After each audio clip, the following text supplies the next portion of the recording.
رجب کی 22 تاریخ کو کونڈے مناتے ہیں، کھیر اور پوری پکا پکا کر لوگوں کو کھلا کر ایسی بدعت کو انجام دیتے ہیں۔ محترم حضرات، سب سے پہلے یہ یاد رکھیں، یہ بدعت ہے اور یہ شرک کے دائرے میں داخل ہے، کیونکہ نظر صرف اللہ کے لیے جائز ہے، غیر اللہ کے لیے نظر جائز نہیں۔ حتیٰ کہ اگر محمد الرسول اللہ صلی اللہ علیہ وسلم کے نام پر بھی نظر کی جائے وہ بھی حرام ہے۔ امام جعفر صادق رحمۃ اللہ علیہ تو دور کی بات ہے۔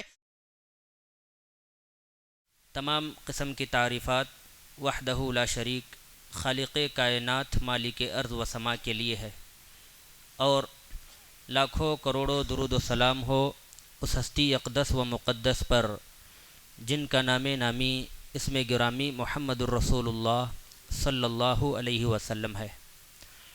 حاضرین خطبہ جمعہ کی مناسبت سے جس عنوان کا انتخاب کیا گیا ہے وہ ہے ماہ رجب کی بدعات۔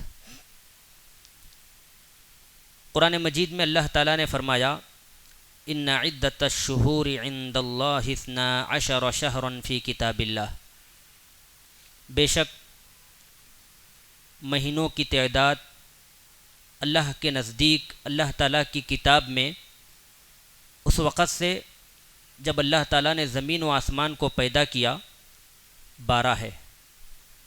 منہا 4 حرم، ان 12 مہینوں میں 4 مہینے حرمت والے مہینے ہیں۔ ذالک الدین القیم، یہی مضبوط دین ہے۔ فلا تظلموا فیہن انفسکم، تو اے مسلمانوں تم ان حرمت والے مہینوں میں اپنے آپ پر اپنی جانوں پر ظلم نہ کرنا۔ حرمت والے مہینے کون سے ہیں؟ اس بات کی وضاحت پیارے نبی صلی اللہ علیہ وسلم کی حدیث مبارکہ سے ہوتی ہے۔ اللہ کے نبی صلی اللہ علیہ وسلم نے فرمایا السنۃ 12 شہرا، سال 12 مہینوں کا ہوتا ہے۔ منہا 4 حرم، ان 12 مہینوں میں 4 مہینے حرمت والے مہینے ہیں۔ 3 متوالیات، 3 مہینے تو لگاتار آتے ہیں جیسے ذوالقعدہ، ذوالحجہ، محرم۔ ورجب مضر الذی بین جمادی و شعبان، اور رجب مضر جو جمادی الثانی اور شعبان کے درمیان واقع ہوتا ہے۔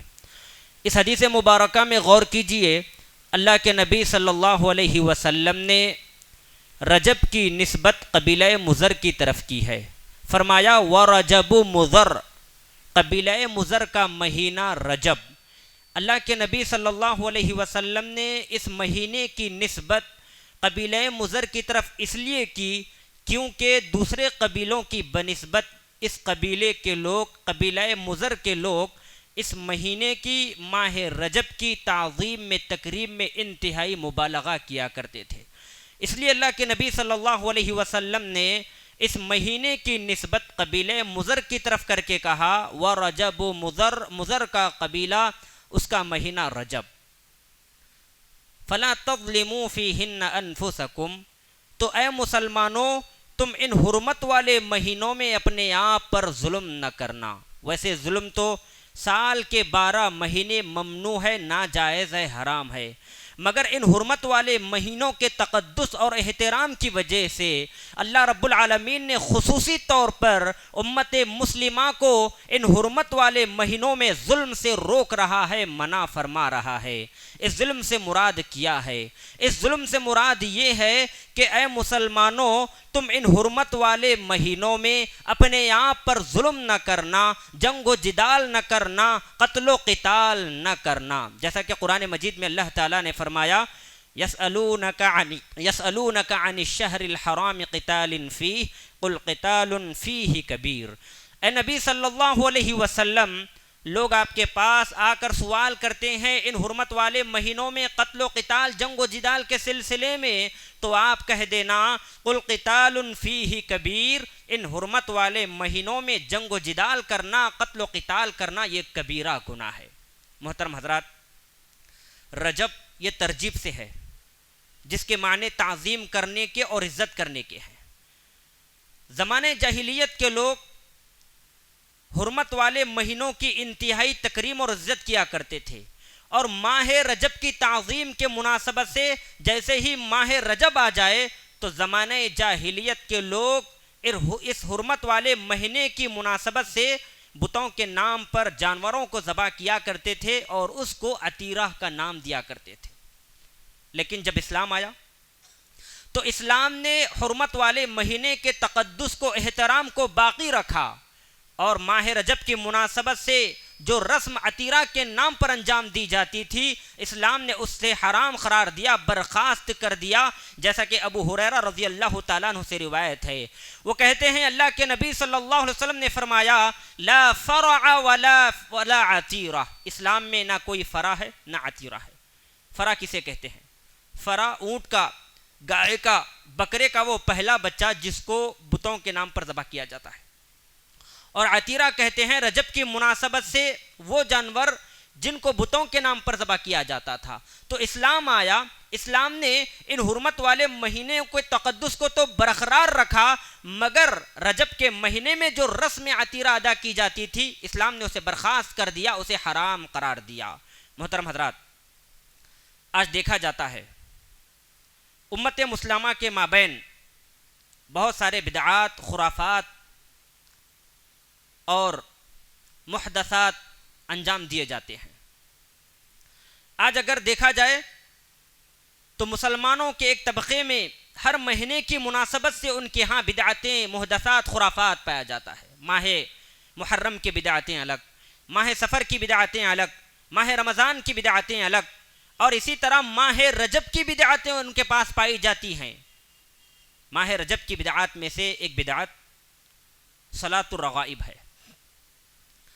یہ ایسی نماز ہے جو مسلمانوں کا ایک اکثر طبقہ اس نماز کا اہتمام کرتا ہے اور مسلمانوں کی جانب سے اس نماز کا اہتمام کیا جاتا ہے. اگر احادیث مبارکہ کا مطالعہ کیا جائے, قرآن مجید کا مطالعہ کیا جائے تو یہ بات معلوم ہوتی ہے اسلام میں کوئی نماز صلاۃ الرغائب کے نام سے نہیں پائی جاتی. مسلمانوں نے اس بدعت کو گھڑا ہے اور بطور دلیل یہ حدیث اللہ کے نبی صلی اللہ علیہ وسلم کی ارشاد فرماتے ہیں.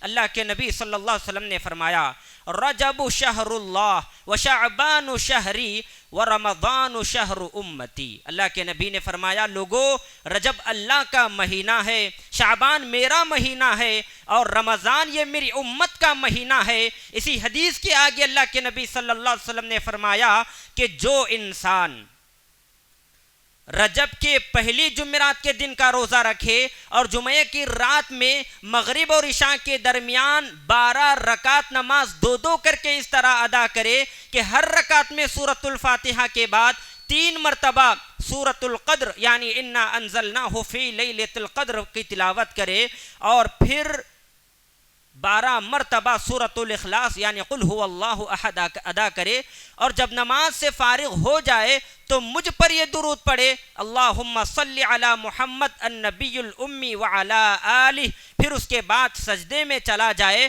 اور 70 مرتبہ اس دعا کا اہتمام کرے سبوح قدوس رب الملائکۃ والروح, اور پھر جب سجدے سے سر اٹھائے تو 70 مرتبہ اس دعا کو پڑھے رب اغفر وارحم وتجاوز عما تعلم انك انت العزیز الاعلم. پھر جب وہ اللہ تعالیٰ سے دعا کرے تو اللہ تعالیٰ اس کی دعا کو, اس کی مراد کو, اس کی حاجت کو پورا کرے گا. اس حدیث کو بطور دلیل مسلمانوں کا ایک طبقہ پیش کرتا ہے. سب سے پہلے یہ جان لیں یہ حدیث موضوع ہے. نبی صلی اللہ علیہ وسلم پر یہ حدیث گھڑی گئی ہے. امام ابن الجوزی رحمہ اللہ اس حدیث کو اپنی کتاب الموضوعات میں ذکر کرنے کے بعد کہتے ہیں یہ ایسی حدیث ہے جس کو اللہ کے نبی صلی اللہ علیہ وسلم کی طرف گھڑا گیا ہے. اور امام ذہبی رحمہ اللہ فرماتے ہیں بل لعلہم لم یخلقوا, اس حدیث کے راویوں کے سلسلے میں شاید کہ اس حدیث کے راوی پیدا ہی نہیں ہوئے. محترم حضرات, آج دیکھا جاتا ہے مسلمانوں کا اکثر طبقہ فرض نماز کی پابندی کرنے کی بجائے سنن و نوافل کی زیادہ سے زیادہ پابندی کرتا ہے اور ان نمازوں کا اہتمام کرتا ہے, اور یہ سوچتا ہے اگر نماز تہجد ہم سے چھوٹ جائے تو یہ گناہ کا کام ہے. نماز تراویح اگر ہم سے غلطی سے ترک ہو جائے تو یہ گناہ کا کام ہے. یاد رکھیں نماز تہجد کا چھوڑ دینا یہ گناہ کا کام نہیں ہے, انسان گنہگار نہیں ہوگا. نماز تراویح اگر کوئی انسان چھوڑ دے تو ایسا انسان گنہگار نہیں ہوگا. اگر کوئی انسان نماز فرض کو ترک کر دے تو ایسا انسان گنہگار ہے. بلکہ اگر کوئی انسان لگاتار نماز فرض کو چھوڑ دے اور اس کا انکار کر دے تو ایسا انسان کفر کے دہانے پر بھی چلا جائے گا, کیونکہ محمد رسول اللہ صلی اللہ علیہ وسلم نے فرمایا من ترک الصلاۃ متعمدا فقد کفر, جس نے جان بوجھ کر ایک نماز بھی چھوڑ دی وہ دائرہ اسلام سے خارج ہو گیا, وہ کفر کے دہانے پر چلا گیا. یہاں پر کفر سے مراد کفر اصغر ہے. تو بہرحال جن نمازوں کی پابندی کرنے کی تلقین اللہ رب العالمین نے قرآن مجید میں دی ہو اور محمد الرسول اللہ صلی اللہ علیہ وسلم نے اپنے احادیث مبارکہ میں کیا ہو, ان نمازوں کا اہتمام کیا جانا انتہائی ضروری ہے. وہ ہے نماز فرض نماز. آج مسلمان فرض نماز کی تو پابندی نہیں کرتے, فرض نماز کا اہتمام نہیں کرتے, اور امت اسلامیہ کے اندر ایسے ایسے بدعات صلاۃ الرغائب جیسی نماز کا اہتمام کرتے ہیں جو نہ نبی صلی اللہ علیہ وسلم نے ادا کی ہے, نہ محمد نہ صحابہ کرام نے ادا کی ہے. ایسے نمازوں کا ادا کرنا, ایسے بدعات خرافات کو انجام دینا سوائے گناہ کے کچھ حاصل ہونے والا نہیں ہے. تو ضرورت اس بات کی ہے, نبی صلی اللہ علیہ وسلم نے اور اللہ رب العالمین نے جن چیزوں کی طرف امت مسلمہ کی یقین یاد دہانی کروائی ہے, یا جن نمازوں کی طرف اللہ کے نبی صلی اللہ علیہ وسلم نے ارشاد فرمایا ہے, ان نمازوں کا اہتمام کیا جائے. اور جو امت مسلمہ میں بدعتیں خرافات جیسے صلاۃ الرغائب جیسی نمازیں پھیل گئی ہیں, ان نمازوں کا خاتمہ کیا جائے, ان نمازوں کو ترک کر دیا جائے. ایسی نمازوں کو ترک کرنا یہ انتہائی ثواب کا کام ہے, اور ان نمازوں کو ادا کرنا یہ گناہ کا کام ہے, اس لیے کہ اللہ کے نبی صلی اللہ علیہ وسلم نے نمازوں کو ادا نہیں کیا. ماہ رجب کی بدعات میں سے ایک بدعت فضیلت کا اعتقاد رکھ کر رجب کے مہینے میں مخصوص روزے رکھنا, یہ بھی بدعت ہے. یہ جان لیں محمد الرسول اللہ صلی اللہ علیہ وسلم سے رجب کے مہینے میں اعتقاد کی فضیلت رکھ کر کوئی روزہ رکھنے کی حدیث نبی صلی اللہ علیہ وسلم سے ثابت نہیں. نہ اللہ کے نبی صلی اللہ علیہ وسلم نے صحابہ اکرام کو حکم دیا کہ تم رجب کے مہینے میں روزے رکھو اس لیے کہ یہ افضل کا کام ہے, اور نہ محمد الرسول اللہ صلی اللہ علیہ وسلم نے مہینے رجب کی مناسبت سے روزے ادا کیا. اللہ کے نبی صلی اللہ علیہ وسلم نے رجب کے مہینے میں فضیلت کا اعتقاد رکھ کر روزے نہیں رکھا. یہ بھی بدعت ہے, اور اس تعلق سے بھی حدیث پیش کی جاتی ہے. ہم دیکھتے ہیں امت مسلمہ کا اکثر طبقہ رجب کی مناسبت سے اس مہینے میں کثرت کے ساتھ روزوں کا اہتمام کرتا ہے اور صلاۃ الرغائب جیسی بدعات کا انجام دیتا ہے. اللہ کے نبی نے فرمایا, ان کے ہاں جو دلیل پیش کرتے ہیں وہ یہ ہے, ان رجب شہر عظیم, بے شک رجب کا مہینہ عظمت والا مہینہ ہے. حدیث پر تھوڑا غور کریں. جو انسان رجب کے ایک دن کا روزہ رکھتا ہے اللہ رب العالمین اس کے لیے 1000 سال کے روزے لکھ دیتا ہے, اور جو انسان رجب کی مناسبت سے 2 دن کے روزے رکھتا ہے تو اللہ تعالیٰ اس کے لیے 2000 سال کے روزے لکھ دیتے ہیں. اور جو انسان رجب کی مناسبت سے 3 دن کے روزے رکھتا ہے اللہ رب العالمین اس کے لیے 3000 سال کے روزے لکھ دیتے ہیں. اور جو انسان ماہ رجب کی مناسبت سے رجب کے 7 دن کے روزے رکھتا ہے اللہ تعالیٰ اس کے لیے جہنم کے دروازے بند کر دیتے ہیں. اور جو انسان رجب کی مناسبت سے 8 دن کے روزے رکھتا ہے اس کے لیے جنت کے 8 دروازے کھول دیے جاتے ہیں, وہ جس دروازے سے چاہے جنت میں داخل ہو جاتا ہے. اور جو انسان 15 دن کے روزے رکھتا ہے اس کے برائیاں نیکیوں میں تبدیل کر دی جاتی ہیں, اور آسمان سے اعلان کرنے والا یہ اعلان کرتا ہے کہ اللہ تعالیٰ نے تمہاری مغفرت فرما دی, اب تم نئے سرے سے عمل شروع کر دو. محترم حضرات, اس حدیث کو بھی بنیاد بنا کر بہت سارے لوگ رجب کے مہینے میں مخصوص فضیلت کا اعتقاد رکھ کر مخصوص روزے رکھتے ہیں. تو جان لیں یہ حدیث بھی ضعیف ہے. یہ حدیث بھی محمد الرسول اللہ صلی اللہ علیہ وسلم پر گھڑی گئی ہے, اور جو حدیث موضوع ہے وہ قابل حجت نہیں ہے, اس پر عمل نہیں کیا جا سکتا.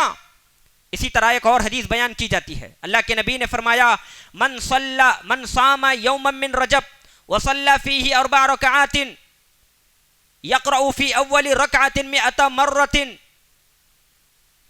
آیت الکرسی وفی الرکعۃ الثانیہ مئۃ مرۃ قل هو اللہ احد لم یمت حتی یری مقعدہ من الجنہ۔ اللہ کے نبی نے فرمایا جو انسان رجب کے ایک دن کا روزہ رکھتا ہے اور اس میں 4 رکعت نماز ادا کرتا ہے، اس طرح سے کہ پہلی رکعت میں 100 مرتبہ آیت الکرسی کی تلاوت کرے اور دوسری رکعت میں 100 مرتبہ قل هو اللہ احد پڑھے، تو اللہ کے نبی صلی اللہ علیہ وسلم فرماتے ہیں لم یمت حتی یری مقعدہ من الجنہ، ایسا انسان اس وقت تک وفات نہیں پائے گا جب تک کہ وہ اپنا ٹھکانہ جنت میں نہ دیکھ لے۔ محترم حضرات، یہ حدیث بھی موضوع ہے، یہ حدیث بھی قابل حجت نہیں ہے۔ ابن الجوزی رحمۃ اللہ علیہ اس حدیث کو اپنی کتاب الموضوعات میں لکھ کر کہتے ہیں ھذا موضوع علی رسول اللہ صلی اللہ علیہ وسلم واکثر رواته مجاہیل، یہ ایسی حدیث ہے جس کو نبی صلی اللہ علیہ وسلم کی طرف گھڑ دیا گیا ہے اور اس کے اکثر راوی مجہول ہیں، یعنی پائے ہی نہیں جاتے۔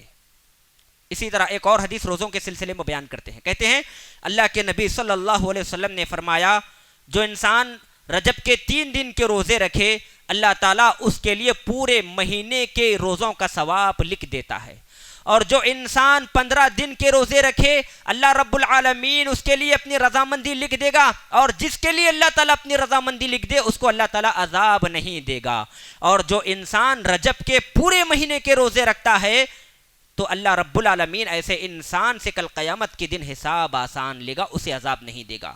محترم حضرات، یہ حدیث بھی موضوع ہے، قابل حجت نہیں ہے۔ اس طرح کے بہت ساری روایات پائے جاتے ہیں جن کو علماء سو کے جانب سے ممبر و محراب سے اور قلم و کرتاس کے ذریعے سے ان احادیث کو نشر کر کے لوگوں کی گمراہی اور ان کے ضلالت کا سبب بنا جاتا ہے۔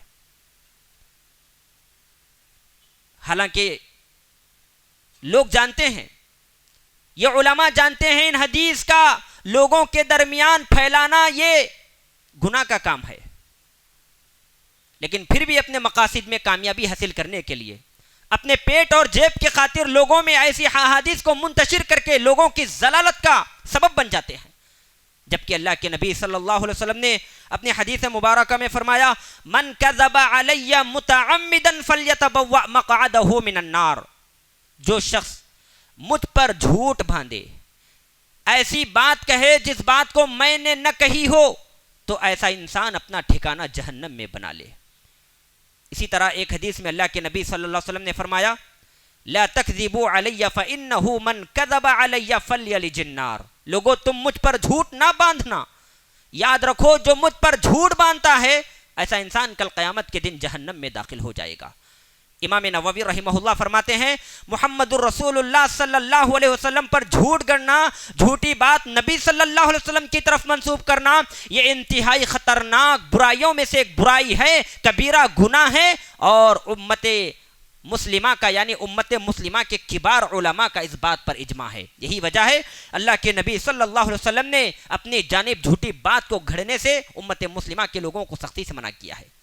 آپ علیہ الصلوۃ والسلام نے فرمایا من یقل ما لم اقل فلیتبوأ مقعدہ من النار، لوگو جو ایسی بات کہے جو میں نے نہ کہی ہو تو وہ اپنا ٹھکانہ جہنم میں بنا لے۔ تو فضیلت کا اعتقاد رکھ کر رجب کی مناسبت سے رجب میں مخصوص روزے رکھنا یہ بدعت ہے، محمد الرسول اللہ صلی اللہ علیہ وسلم سے ثابت نہیں ہے، اور یہ جو موضوع روایت ہے یہ قابل حجت نہیں ہے، لہذا اس پر عمل نہیں کیا جا سکتا۔ اسی طرح رجب کی بدعات میں سے ایک بدعت رجب کی 27 تاریخ کو محفلیں منعقد کرنا، ذکر و اذکار کی مجلسیں سجانا اور اس رات عبادتیں کرنا، اگلے دن کا روزہ رکھنا، یہ بھی بدعت ہے۔ اکثر لوگوں کا کہنا ہے نبی صلی اللہ علیہ وسلم کو جو اسراء اور معراج کا معجزہ پیش کیا گیا یہ رجب کی 27 تاریخ کو پیش کیا گیا، اسی وجہ سے وہ رجب کی 27ویں تاریخ کو ذکر و اذکار کے محفلیں منعقد کرتے ہیں، نمازوں کا اہتمام کرتے ہیں اور اگلے دن کا روزہ رکھنے کا اہتمام کرتے ہیں۔ سب سے پہلے یہ جان لیں اسراء اور معراج کی تاریخ کی تعیین کے سلسلے میں علماء کے مابین شدید اختلاف پایا جاتا ہے۔ ابن حجر اسقلانی رحمۃ اللہ علیہ نے اسراء اور معراج کی تاریخ کے سلسلے میں علماء کے 10 سے زیادہ اقوال نقل کیے ہیں۔ ان میں سے ایک قول یہ ہے اللہ کے نبی صلی اللہ علیہ وسلم کو اسراء اور معراج جو پیش کی گئی یہ ہجرت سے 1 سال قبل 12 نبوت میں پیش کی گئی۔ ایک اور قول یہ ہے اللہ کے نبی صلی اللہ علیہ وسلم کے تعلق سے جو اسراء اور معراج کا معجزہ پیش آیا یہ ہجرت سے تقریباً 8 مہینے پہلے پیش آیا۔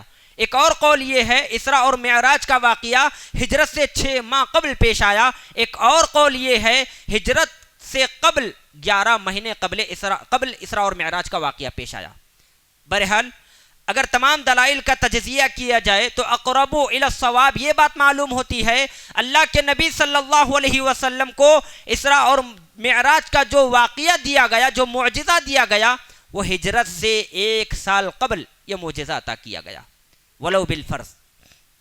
اگر یہ مان بھی لیں نبی صلی اللہ علیہ وسلم کا جو واقعہ پیش آیا اسراء اور معراج کا یہ رجب کی 27ویں تاریخ کو پیش آیا، اگر مان بھی لیا جائے تو اس سے یہ کہاں ثابت ہو سکتا ہے کہ اس رات میں عبادتوں کا انتخاب کیا جائے، ذکر و اذکار کی محفلیں منعقد کی جائیں اور اس کے ایک دن کے اگلے دن کا روزہ رکھا جائے؟ یہ کہاں سے ثابت ہو سکتا ہے؟ اسراء اور معراج کے بعد محمد رسول اللہ صلی اللہ علیہ وسلم نے تو کئی سال اس دنیا میں تشریف فرما تھے۔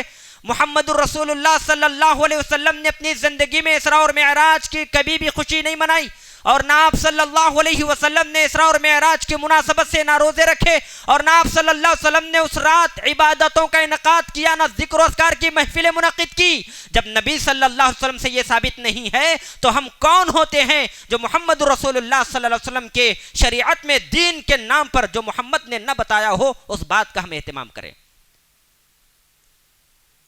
اگر کوئی ایک صحیح حدیث بھی ہے اسراء اور معراج کے واقعے کے سلسلے میں عبادتیں منعقد کرنا، ذکر و اذکار کا اہتمام کرنا، اگلے دن کا روزہ رکھنا، اس تعلق سے کوئی ایک صحیح حدیث ہے تو لائیں، اس ممبر سے کہتا ہوں کہ ہم بھی روزے رکھنے کا اہتمام کریں گے۔ اور ہم جانتے ہیں لوہے کے چنے چبانے تو مجبور ہو جاؤ گے مگر نبی صلی اللہ علیہ وسلم کی کوئی صحیح حدیث اس سلسلے میں نہیں لا پاؤ گے۔ تو فضیلت کا اعتقاد رکھ کر اسراء اور معراج کی رات میں ذکر و اذکار کرنا، محفلیں منعقد کرنا، نمازوں کا اہتمام کرنا اور اگلے دن کا روزہ رکھنا یہ محمد الرسول اللہ صلی اللہ علیہ وسلم سے ثابت نہیں ہے، یہ بدعت ہے اور قابل حجت نہیں ہے۔ اسی طرح رجب کی بدعات میں سے ایک بدعت رجب کے مہینے میں فضیلت کا اعتقاد رکھ کر عمرے کرنا، یہ بھی بدعت ہے۔ اور اللہ کے نبی صلی اللہ علیہ وسلم کے تعلق سے آتا ہے کہ اللہ کے نبی نے رجب کے مہینے میں کوئی عمرہ ادا نہیں کیا، اور نہ آپ صلی اللہ علیہ وسلم کی کوئی صحیح حدیث ایسی ہے کہ آپ نے ارشاد فرمایا ہو رجب کے مہینے میں عمرہ کرنا یہ افضل ہے۔ عروہ بن زبیر رضی اللہ تعالیٰ عنہ بیان کرتے ہیں میں ابن عمر کے ساتھ حضرت عائشہ رضی اللہ تعالیٰ عنہ کے حجرے کے پاس بیٹھا ہوا تھا۔ ابن عمر رضی اللہ تعالیٰ عنہ سے میں نے پوچھا کہ اللہ کے نبی صلی اللہ علیہ وسلم نے رجب کے مہینے میں عمرہ کیا تھا؟ ابن عمر نے کہا جی ہاں، اللہ کے نبی نے رجب کے مہینے میں عمرہ کیا تھا۔ عروہ بن زبیر رضی اللہ تعالیٰ عنہ پھر حضرت عائشہ سے پوچھتے ہیں کہ اللہ کے نبی صلی اللہ علیہ وسلم نے رجب کے مہینے میں عمرہ ادا کیا تھا؟ حضرت عائشہ رضی اللہ تعالیٰ عنہ فرماتی ہیں اللہ رب العالمین ابن عمر کی مغفرت فرمائے، اللہ تعالیٰ کی قسم محمد الرسول اللہ صلی اللہ علیہ وسلم نے رجب کے مہینے میں عمرہ ادا نہیں کیا، اور جب اللہ کے نبی صلی اللہ علیہ وسلم نے عمرہ کیا اس وقت ہر مرتبہ ابن عمر ساتھ تھے، نہ جانے ابن عمر کیسے بھول گئے۔ اور یہ بات حضرت عائشہ رضی اللہ تعالیٰ عنہ کی ابن عمر بھی سماعت کر رہے تھے، سن رہے تھے، چنانچہ وہ خاموش ہو گئے، عائشہ رضی اللہ تعالیٰ عنہ کا انہوں نے رد نہیں کیا۔ اس حدیث سے ثابت ہوتا ہے اللہ کے نبی صلی اللہ علیہ وسلم سے رجب کے مہینے میں کوئی خاص عمرہ کرنا ثابت نہیں ہے، اور نہ یہ حدیث موجود ہے کہ اللہ کے نبی صلی اللہ علیہ وسلم نے اپنے امت کے لوگوں کو یہ حکم دیا ہو کہ رجب کے مہینے میں تم عمرہ ادا کرو، اس لیے کہ رجب کے مہینے میں عمرہ ادا کرنا یہ افضل ہے۔ اس طرح کی کوئی حدیث محمد الرسول اللہ صلی اللہ علیہ وسلم سے ثابت نہیں ہے۔ تو رجب کے مہینے میں فضیلت کا اعتقاد رکھ کر عمرہ کرنا یہ بھی بدعت ہے۔ اسی طرح رجب کے بدعات میں سے ایک بدعت رجب کے کونڈے کرنا، یہ بھی بدعت ہے۔ اس سلسلے میں جو قول پیش کیا جاتا ہے وہ یہ ہے، امام جعفر صادق رحمۃ اللہ علیہ، یہ حضرت حسین رضی اللہ تعالیٰ عنہ کے نواسے ہیں، ان کے تعلق سے آتا ہے، لوگ کہتے ہیں امام جعفر صادق رحمۃ اللہ علیہ نے کہا جو انسان رجب کی 22 تاریخ کو میرے نام کے نیاز کے طور پر کونڈے کرے، لوگوں کو کھیر اور پوری کھلائے اور پھر اللہ رب العالمین سے اپنی حاجت مانگے، اور اگر حاجت پوری نہ ہو تو کل قیامت کے دن میرا دامن ہوگا، اس کا ہاتھ ہوگا۔ اس طرح کی ایک کہانی بنا کر لوگ رجب کی 22 تاریخ کو کونڈے مناتے ہیں، کھیر اور پوری پکا کر لوگوں کو کھلا کر ایسی بدعت کو انجام دیتے ہیں۔ محترم حضرات، سب سے پہلے یہ یاد رکھیں، یہ بدعت ہے اور یہ شرک کے دائرے میں داخل ہے، کیونکہ نظر صرف اللہ کے لیے جائز ہے، غیر اللہ کے لیے نظر جائز نہیں، حتیٰ کہ اگر محمد الرسول اللہ صلی اللہ علیہ وسلم کے نام پر بھی نظر کی جائے وہ بھی حرام ہے۔ امام جعفر صادق رحمۃ اللہ علیہ تو دور کی بات ہے، حقیقت میں 22 رجب کو اس امت میں امیر معاویہ رضی اللہ تعالیٰ عنہ کا انتقال ہو گیا تھا۔ چونکہ شیعہ کے درمیان امیر معاویہ رضی اللہ تعالیٰ عنہ کے سلسلے میں شیعہ بہت زیادہ عداوت اور بغض رکھتے ہیں۔ امیر معاویہ رضی اللہ تعالیٰ عنہ کی جب 22 رجب کو وفات ہوئی، اسی مناسبت سے شیعہ اپنے درمیان خوشی مناتے ہیں، لوگوں کو مٹھائیاں تقسیم کرتے ہیں، اور 22 رجب میں امیر معاویہ رضی اللہ تعالیٰ عنہ کی وفات ہوئی، لہذا یہ لوگ خوشی تو امیر معاویہ کی وفات پر مناتے ہیں، لیکن رجب کے کونڈے منا کر اس کا انتساب، اس کو منسوب جعفر صادق رحمۃ اللہ علیہ کی طرف کرتے ہیں۔ کیوں؟ اس لیے کہ اگر امت مسلمہ میں یہ لوگ امیر معاویہ کی وفات پر لوگوں کو مٹھائیاں کھلائیں، رجب کے کونڈے کریں، کھیر اور پوری کھلائیں، تو امت مسلمہ کے کبار علماء اس کا دفاع کریں گے، ان پر احکام لگائیں گے، فتویٰ لگائیں گے۔ اسی لیے یہ لوگ اپنے مقاصد میں کامیابی حاصل کرنے کے لیے، خوشی منانے کے لیے امیر معاویہ رضی اللہ تعالیٰ عنہ کی وفات جو کہ 22 رجب کو ہوئی ہے، خوشی تو مناتے ہیں، مگر اس کو منسوب امام جعفر صادق رحمۃ اللہ علیہ کی جانب کرتے ہیں۔ محترم حضرات، رجب کے کونڈے منانا یہ بدعت ہے اور یہ شرک کے دائرے میں داخل ہے، کیونکہ قرآن مجید میں اللہ تعالیٰ نے فرمایا حرمت علیکم المیتۃ والدم ولحم الخنزیر وما اہل بہ لغیر اللہ، اللہ تعالیٰ نے حرام کیا ہے تمہارے اوپر مردار کو، خون کو، اور اسی طرح ہر اس چیز کو جو غیر اللہ کے نام پر ذبح کی جاتی ہے یا غیر اللہ کے نام نظر کی جاتی ہے۔ تو یہ سارے بدعتیں آج امت مسلمہ کے اندر پائی جاتی ہیں۔ امت مسلمہ کے لوگ ایسے ہیں، نہ پڑھنے کے لیے تیار، نہ سمجھنے کے لیے تیار، نہ قرآن مجید میں غور و فکر تدبر کرنے کے لیے تیار، نہ علماء حق کی باتوں کو ماننے کے لیے تیار۔ اسی وجہ سے وہ بدعاتوں کے زد میں رفتہ رفتہ آ رہے ہیں اور ایسے بدعات و محدثات و خرافات کو انجام دیتے ہیں، اللہ اکبر، دائرہ اسلام سے بھی خارج کرنے والی بدعاتیں ہمارے اندر پائی جاتی ہیں۔ اللہ کے نبی صلی اللہ علیہ وسلم نے امت مسلمہ کو بدعت سے آگاہ کیا ہے۔ آپ صلی اللہ علیہ وسلم کا یہ طریقہ تھا، آپ علیہ الصلوۃ والسلام ہر نماز جمعہ میں خطبہ حاجہ میں لوگوں کو بدعت کے ارتکاب کرنے سے روکا کرتے تھے اور بدعت سے آگاہ کیا کرتے تھے۔ اللہ کے نبی نے فرمایا اپنے خطبے میں کل محدثۃ بدعہ، لوگوں سب سے بہتر بات اللہ کی کتاب ہے اور سب سے بہتر طریقہ محمد الرسول اللہ صلی اللہ علیہ وسلم کا طریقہ ہے، یعنی اللہ کے نبی صلی اللہ علیہ وسلم نے جو کہا ہو وہی ہمارے لیے قابل آئیڈیل اور نمونہ ہے۔ صلاۃ الرغائب ادا کرنا یہ محمد الرسول اللہ کا طریقہ نہیں ہے. امت مسلمہ کے درمیان بدعات و خرافات و محدثات کو انجام دینا یہ محمد الرسول اللہ صلی اللہ علیہ وسلم کا طریقہ نہیں ہے. رجب کے مہینے میں فضیلت کا اعتقاد رکھ کر مخصوص روزے رکھنا یہ محمد الرسول اللہ صلی اللہ علیہ وسلم کا روزہ نہیں ہے. اور رجب کی مناسبت سے کونڈے کرنا اور کھیر پوری کھلانا، لوگوں کے درمیان خوشیاں منانا یہ محمد الرسول اللہ صلی اللہ علیہ وسلم کا طریقہ نہیں ہے. کل محدثۃ بدعہ، اللہ کے نبی نے آگے فرمایا ہر وہ بات جو دین کے نام پر گھڑی گئی ہو، جو دین کے نام پر بنائی گئی ہو، یہ بدعت ہے. وَكُلَّ بِدْعَةٍ ضَلَالَةٍ، اور ہر بدعت لوگوں تمہیں گمراہی کی طرف لے جائے گی، تمہیں ضلالت کی طرف لے جائے گی. وَكُلَّ ضَلَالَةٍ فِي النَّارِ، اور یاد رکھو یہ گمراہی تمہیں کل قیامت کے دن جہنم میں لے کر چلی جائے گی. اسی لیے اللہ کے نبی صلی اللہ علیہ وسلم نے امت مسلمہ کو بدعت کو انجام دینے سے سختی سے روکا ہے. اور اللہ کے نبی نے یہ بھی فرمایا جو انسان بدعت کا ارتکاب کرتا ہے اسے کل قیامت کے دن کوئی اجر ثواب نہیں مل پائے گا، صرف اور صرف دنیا میں اس کا جسم تھکے گا. اللہ کے نبی نے فرمایا من عامل عاملا لیس علیہ امرنا فہو رد. لوگوں یاد رکھو جو ایسا کام انجام دے، جو ایسا عمل انجام دے جس کو میں نے نہ کہا ہو، نہ ہمارا قول ہو، نہ فعل ہو، تو ایسا عمل مردود ہے، ایسا عمل قابل حجت نہیں ہے. یہ صلاۃ الرغائب ادا کرنا اور دیگر بدعات محدثات خرافات کو انجام دینا یہ محمد الرسول اللہ صلی اللہ علیہ وسلم کی سنت نہیں ہے. یہ محمد الرسول اللہ صلی اللہ علیہ وسلم کی وفات کے بعد پیٹ بھرو جیب بھرو علماء کرام نے اپنے مقاصد میں کامیابی حاصل کرنے کے لیے معصوم لوگوں میں منتشر کیا ہوا ہے، اور اس وجہ سے یہ لوگ اپنے مقاصد میں بھی کامیاب ہو رہے ہیں. تو محترم حضرات، وقت ہو چکا ہے.